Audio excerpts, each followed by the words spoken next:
Hello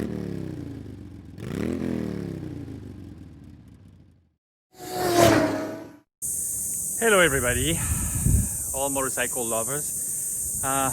Terry Rossi here.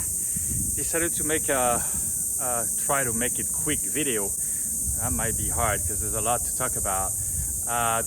The perfect dual sport, low budget dual sport bike, more affordable dual sports you can get for less than $5,000. I have all these bikes here, so I thought it would be a good idea to discuss the pluses and minuses of each of them. For information, I'm in Palm Springs. It's about 175 degrees right now. I'm kidding, but probably 120. And I do adventure rides. I basically rent my bikes for whoever comes to town and wants to go for an adventure ride up in the mountain or in the deserts, or we near Joshua Tree and a bunch of national parks and national forests and mountains. So it's pretty cool. So here's my take on all these motorcycles. I've been waiting to do a video for a long time because there's a lot of videos out there. Which one is the perfect bike, the best, dual sports, whatever. I don't think there's a perfect bike, unfortunately. So I'm going to tell you what I think about all these ones and why I would pick one over another. So why is that Triumph here? Triumph Bonneville. There's nothing to do with the dual sports. Well, it's actually pretty much the same bike as the other Triumph. The what is it called? Damn it, forgot the name. As you can see, I kept the front original tire, but I put a dual sport tires in the back. That's actually a tire from my KLR Gen 1 stock tire, and I put a bash plate protection for the engine, and I took that bike off-road. So it's not gonna go over rocks, and it's not gonna go up some gnarly hills, but as long as it's pretty flat, it'll do, because it's very low to the ground, so very easy to manage when you lose balance or anything. It's with these tires, it'll go even through soft sand, as long as it's not going up, because it's not very heavy, but maybe a little more than the one next to it, obviously. But and I'm going to do a video also on the weight of all these bikes, because there's a lot of bad information out of there. Because whenever I'm looking into a bike, what's important to me is the weight of the bike, to determine if it's going to be easy to handle. I'm not a big guy. I'm 5'9", 145 pounds. And weight is a big issue for me when I go into gnarly terrain. So we'll talk about this. If there's any interest, this is my first video on YouTube, by the way, of this kind. So if there's any interest, please subscribe, please give me thumbs up. And if there's any interest, I'll do more, and I'll do weight comparison. I'll do even, I'll take the bike on some off-road spots, and I will compare them. So if you guys are in the market to buy a bike like this, then you'll get more information and you'll get my opinion. Now, in terms of riding skills, I'm the average guy. I've been riding bikes since I'm a kid, but never competition, and basically I've learned never took any class or anything like this, so all bad habits that I'm trying to lose right now, and it's very hard. So we can make a video on that too. If there's any interest, I'll explain what I've learned through watching other guys' video of what to do, what not to do, and there's some important stuff that made a difference to me, so I can explain that also.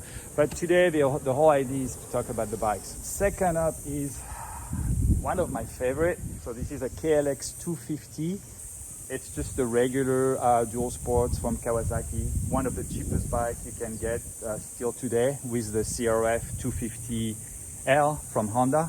It's pretty much the same thing. A lot of people compare the two and say one's better than the other. They're very similar. I would think this one is a little better because it's a bit lighter.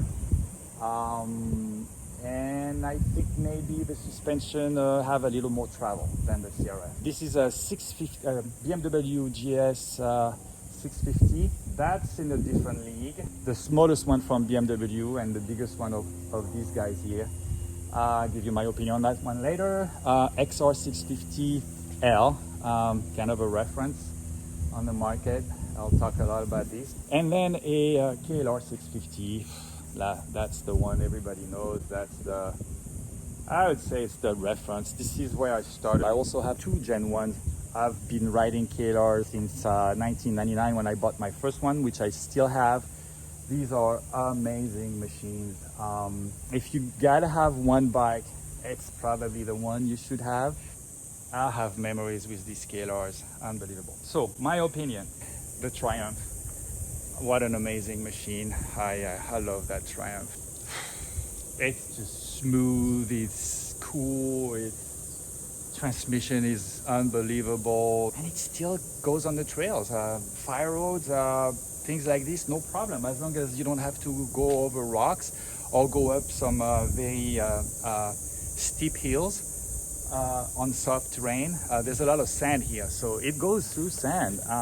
Pretty good, actually. I'll show you a couple of pictures where I had it buried into the sand, but it does pretty good. It's an awesome bike. Obviously not the best dual sports, but man, if you want a cool bike to ride in town and still want to do fire roads, you can. And actually I'm going to jump into the BMW right there. That BMW is heavy, low to the ground, very low seat. It's very, very similar to the Triumph, except it doesn't have the engine of the Triumph. The Triumph has an amazing engine, super smooth. The BMW, yeah, I'm not too crazy about that one. It's really good on the road. It's probably of all the dual sports here, it's the best one on the road, except for the Triumph, which is much better, of course, but that's a road bike. So if you're going to do, 80% road, 20% trails, this is okay. Very comfortable on the road.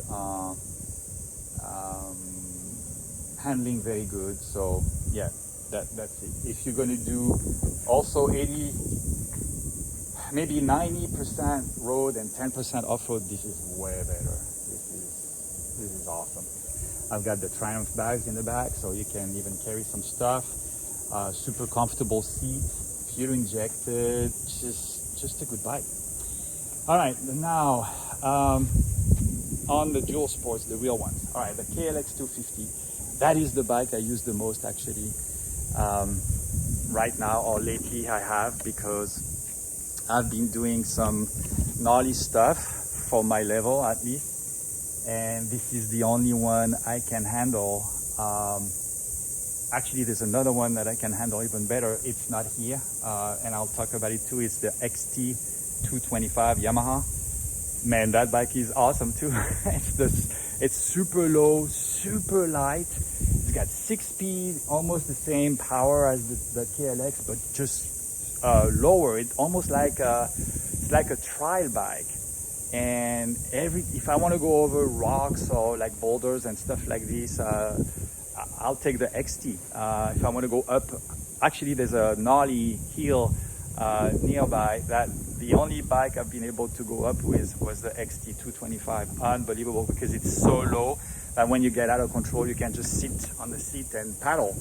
And it works. It's just unbelievable. It's got six speeds, so you always have the right speed for anything you need. It still does 80 miles an hour on a freeway.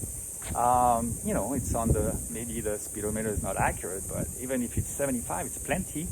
That one too, that one will do 80 or 85 on the speedometer. It might not be accurate, but it's enough to go on any road or on the freeway. What else? I love that one for the technical stuff. The suspensions are not great like KTM suspensions or Honda CRF 450, but it's a $5,000 bike, new. I mean, it was $5,900. You can find this for $3,000 easy. It's really a good choice. Now that one, okay, XR650 L, amazing, amazing. This is the one I would take if I had to go anywhere and I don't know what to expect. It'll go over gnarly stuff. Me, 5'9", I can't touch the ground. So once I go into rocks and stuff like this and I need to put a feet on the ground, well, there's no ground. So that's the problem. That's why I don't use it for super gnarly stuff, like rocky stuff or going gnarly uphill, stuff like that. But it is amazing. Probably the suspension on this bike is the best of all the bikes that I have here. Yeah, for sure. No doubt. It's got so much clearance. It's ridiculous. I don't think there's any bike on the market today that has so much clearance. Yeah, even a KTM 690 Adventure might not have as much clearance as this thing. It's just up high in the air, and which is the problem, because when I'm sitting on it, I can't touch the ground. But if you have a good balance, good skills, you don't need your feet to help. This bike will go over anything. In soft sand, it's magic. In rocks, it's magic. The suspension is just unbelievable. Like I said, I use the KLX when I go into gnarly stuff, but it rebounds pretty bad. I know it's adjustable, but there's a limit to the tune-up you can do with the suspension. And it's just not good suspension, but the lightweight helps. That one is just amazing suspension, amazing engine. Yeah, because that one, once you get your skills up and you want to go a little faster into the turns and slide and lift the front wheel to go over some boulders and stuff, there's no power. It's a really good bike for beginners. Like if you want to start your actually beginner to medium, because you can do some crazy stuff. I'll show some pictures. Maybe I was going over some boulders, little boulders, maybe a boulder that high. So basically on this one, a boulder that high, you hit the boulder about like 3/4 up, and then it throws the wheel up in the air, and then so you don't hit the rock with the engine. Anyway, that bike, yeah, because it's lighter, is good, but not as good obviously as this one, which is the one I would take to go anywhere. You can notice I put a windshield, which is unbelievable because you don't get any wind anymore. You can travel for hours on the freeway and no fatigue at all. I put the KLR bags in the back because they fit, and it's great. They're super light. Again, guys, I'm all into weight. I got the big tank, which I never fill up if I know I don't need it, because that's weight up there. Very important, guys. I can tell the difference when I have half a tank or a full tank.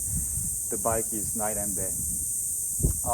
Anyway, maybe if you have any questions, hit me up on the comments or and then I can do a more detailed video on each bike. And then finally the KLR. Man, that thing, you know what? I think everybody said it. It's not good at anything, but it'll do everything, anything. Obviously, you're not gonna go over boulders with this. It's not a trial bike, obviously. It's a little bit heavy. I added the big windshield from Kawasaki and then this additional one here. And traveling with this thing is just great. And it'll do fire road like piece of cake. So of all the bikes here, the KLR would be the one I would take if I'm gonna do a dual sport ride, like very far. I need to, load up with luggage and everything. I'm super confident that it's not going to break down. I've had KLRs for about 20 years now. So and I've never broke down with a KLR. I actually never broke down with any of these bikes because they're very simple. And I've taken KLRs all over the place. What else? The Gen 1 is actually better if you're going to go off-road because it's lighter. The suspensions are not as good as the Gen 2, but it is lighter, and that helps. At least it helps me. It makes a big difference. And it's also 1 inch taller, so clearance is better.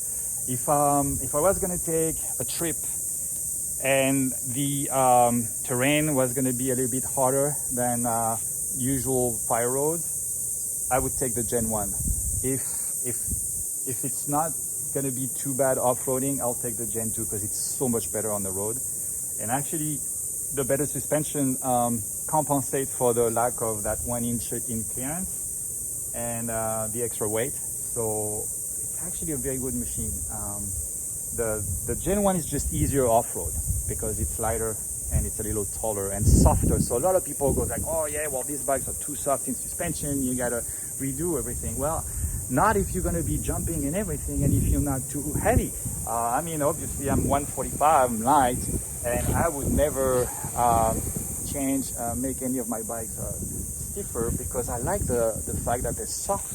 Because most of the stuff I do, I'm not jumping up on whoops and stuff. I just want a bike that gets me from point A to point B, and if there's a tough terrain that I'm going to take slowly, I want those soft suspension to go over. I don't want too much rebound, of course, but soft suspension makes it better to go over rocky trails and stuff like that. So yeah, KLR, awesome. But obviously, since I have the XR with the windshield, it's not as comfortable on the road as the KLR. But like I said, if I'm going to take a trip and I don't know exactly what I'm going to go through, this is the one. This is the one that can go through anything. And even if you go through gnarly stuff and you're going to drop it, fine, you can drop that bike. It's a real off-road bike. Nothing's going to break. So yeah, that's it. The XT is not here, but I'll make a separate video on it. All right, guys, let's wrap this up. Again, a lot more to talk about. If you guys are interested, subscribe or give me the thumbs up, and maybe I'll do more video. I'll talk about other bikes. I also have access and rode the DRZ 400, like I said, the Tenere 700, the new one, the KTM 790. I've got my opinions on these two, even though they're not in the same league. Much more expensive, but there's the DR 650, which is similar to the XR 650, but not as good, I think, off-road. There's a lot of choices. Then we can talk about skills also. So again, I could do a video on the weight. I have already an idea of how I'm going to do this. I'll weigh these bikes live, compare them all with full tank.